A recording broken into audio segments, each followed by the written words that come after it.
Guys, তোমরা তো সবাই জানো বৈষম্য বিরোধী ছাত্র আন্দোলনের মধ্য দিয়ে প্রায় 1 মাস আন্দোলনের পর আমরা আমাদের স্বাধীন বাংলাদেশ ফেরত পেয়েছি।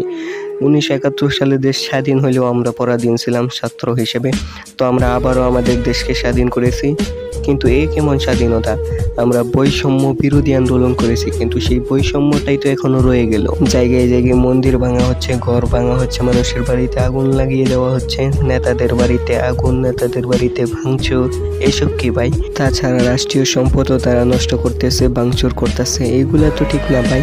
রাষ্ট্রীয় সম্পদ হচ্ছে আমাদের সম্পদ। এই দেশ তো আর শেখ হাসিনার না, জনগণেরও না, এই দেশ সবার। তো আমাদের এই দেশটাকে রক্ষা করার জন্য সবার একজোট হতে হবে। এই দেশের প্রত্যেকটা রাষ্ট্রীয় সম্পদ রক্ষা করার দায়িত্ব আমাদের সবার। তো এই দিক দিয়ে দেখা যাচ্ছে কিছু কিছু ছাত্র ভাইয়েরা ট্রাফিকের কাজ করছে, ট্রাফিক আইন শৃঙ্খলা রক্ষা করতেছে। তাছাড়া অন্যদিকে কিছু ছাত্র ভাইয়েরা মন্দির রক্ষা করার জন্য তারা রাতভর পাহারা দিচ্ছে। এসব ভাইদের আসলেই বলা যায় শিক্ষা থাকলে প্রকৃত শিক্ষা একেই বলে। তো গাইস, সর্বোপরি একটা কথা, দেশ আমাদের দেশের সম্পদ, আমাদের দেশের সম্পদ রক্ষাও করতে হবে আমাদের। তো আমরা সব ঝগড়া বিবাদ না করে, রক্তপাত না করে আমরা দেশকে সুষ্ঠু ও সুন্দরভাবে গঠন করি, যেটা সকলের কাম্য। বৈষম্য বিরোধী ছাত্র নেতাদের উদ্যোগে অন্তর্কালীন সরকার খুব শীঘ্রই গঠন করা হবে। তার আগ পর্যন্ত আমরা ছাত্র ভাইয়েরা রাজপথে থেকে আমাদের দেশের সুরক্ষার কাজ করব। অবশ্যই আইন শৃঙ্খলা বাহিনী তাদের কাজগুলো করবে, আমরা অবশ্যই তাদের সাথে সহযোগিতা করব।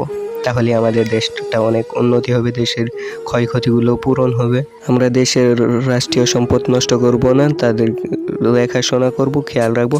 আর অন্যদিকে যাতে আমাদের হিন্দু মুসলিম ভাই বোনেরা কোনো ভোগান্তিতে না ভোগে। আমরা মুসলিম, আমাদের ইসলামে এটাই শিক্ষা দেয় যে হিন্দু মুসলিম সমান ভাই ভাই। তো তাদের আমরা কোনো ক্ষতি চাই না, তাদের মসজিদ মন্দির সব কিছু রক্ষা করার দায়িত্ব আমাদের। অবশ্যই তোমরা তাদের পাশে দাঁড়াবা, হিন্দু বলে বৈষম্য তৈরি করো না, এটাই আমার কথা থাকলো। তো অবশ্যই আমাদের রাষ্ট্রীয় সম্পদ আমাদের রক্ষা করতে হবে। তো তোমরা অবশ্যই সতর্ক থেকো। আর যারা এই ভিডিওটা এখন পর্যন্ত দেখছো, অবশ্যই চ্যানেলটা সাবস্ক্রাইব করে ভিডিওতে একটা লাইক করে দিও। তোমাদের ভাই তোমাদের পাশে আছে, অবশ্যই আমি তোমাদের পাশে থাকবো। ধন্যবাদ।